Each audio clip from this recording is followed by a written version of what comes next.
திருப்பூர் மாநகர்ல திடக்கழிவு மேலாண்மை பிரச்சனை குறித்து மக்கள் இங்க இருக்கிற பொதுமக்கள் 30 நாட்களுக்கு மேலாக போராடி கொண்டிருக்கிறார்கள் என்பதை தெரிந்து இன்று இங்க வந்து பார்வையிட வந்திருந்தோம். நான் அங்க வரதுக்கு முன்னாடி அதை பத்தி படிச்சேன், நான் நியூஸ் பேப்பர்ல படிச்சேன். ஆனா நேர்ல வந்து பாக்குறப்போ உண்மையிலுமே அதிர்ச்சியா இருக்கு. இங்க இருக்கிற கல் குவாரியில டம்ப் பண்ணி கிட்டத்தட்ட 17 ஏக்கர்ல வந்து 2016 வந்தது. அதைப்படி வந்து தரம் பிரித்து தான் குப்பையை கொட்டணும். இங்க என்ன பண்ணிருக்காங்க, தரம் பிரிக்காம கிட்டத்தட்ட 17 ஏக்கர்ல பாறைக்குழியில கொட்டி அதுல இருந்து வர லீச்சேட்னு சொல்லப்படுற அந்த நீர் வந்து இங்க நீங்க பார்த்து தயவு செய்து அந்த நீங்க வந்து மீடியாலாம் அதை போய் கவர் பண்ணுங்க. அது எந்த அளவுக்கு அந்த தண்ணி வந்து அதோட தண்ணி எப்படி இருக்குன்னு பாருங்க. அதோட TDS 1 லட்சத்துக்கு மேல இருக்கு. இதை சுத்தி இருக்கிற கிலோமீட்டர் 1 கிலோமீட்டர் சுற்றி இருக்கிற அங்க இருக்கிற மக்கள்லாம் கிட்டத்தட்ட 80,000 இருக்கு. இன்னும் ஒரு 8 கிலோமீட்டர் போனா 8,000 அளவுக்கு TDS இருக்கு. அதாவது நம்ம இந்திய அரசியலமைப்பு சட்டத்துல வாழும் உரிமைன்னு இருக்குல்ல, அதுவே மீறப்பட்டிருக்கு.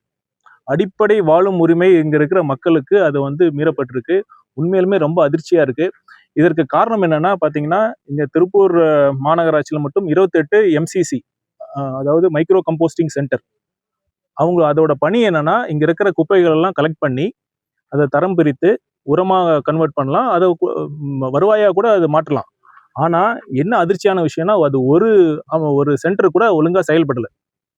இதுல வந்து இன்னொரு விஷயம் என்னன்னா, இந்த குப்பையை கலெக்ட் பண்றதுக்கு பிரைவேட்ல கான்ட்ராக்ட் விட்டுருக்காங்க. 1 கிலோவுக்கு 4 ரூபா பக்கம் அவங்களுக்கு நம்ம அரசாங்கம் வந்து மக்கள் வரி பணத்துல நமக்கு கொடுத்துட்டு இருக்கோம். ஆனா அந்த பணியை வந்து அந்த அமைப்புகள், அந்த கான்ட்ராக்டர் சரியா செய்யறாங்களான்னா சுத்தமா கிடையாது.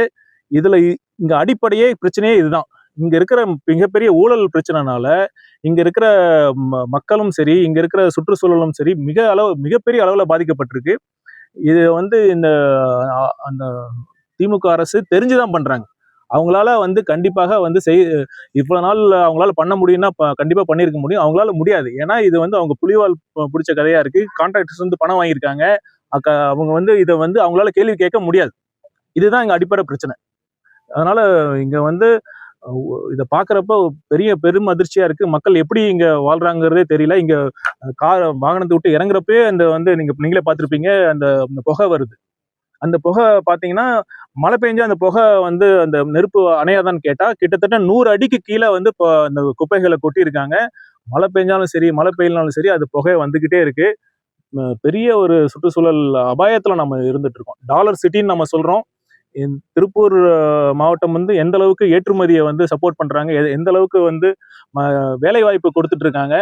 அப்படி இருக்கிறப்ப இந்த மாதிரி ஒரு முக்கியமான ஒரு தொழில் நகரமா இருக்கிற திருப்பூர் மாவட்டத்தை வந்து திமுக அரசு இப்படி புறக்கணிச்சிட்டு இருக்காங்க நினைக்கிறப்போ உண்மையிலுமே அவங்க எந்த அளவுக்கு மக்கள் மீது அக்கறை வச்சிருக்காங்கிறது தெளிவா காட்டுது.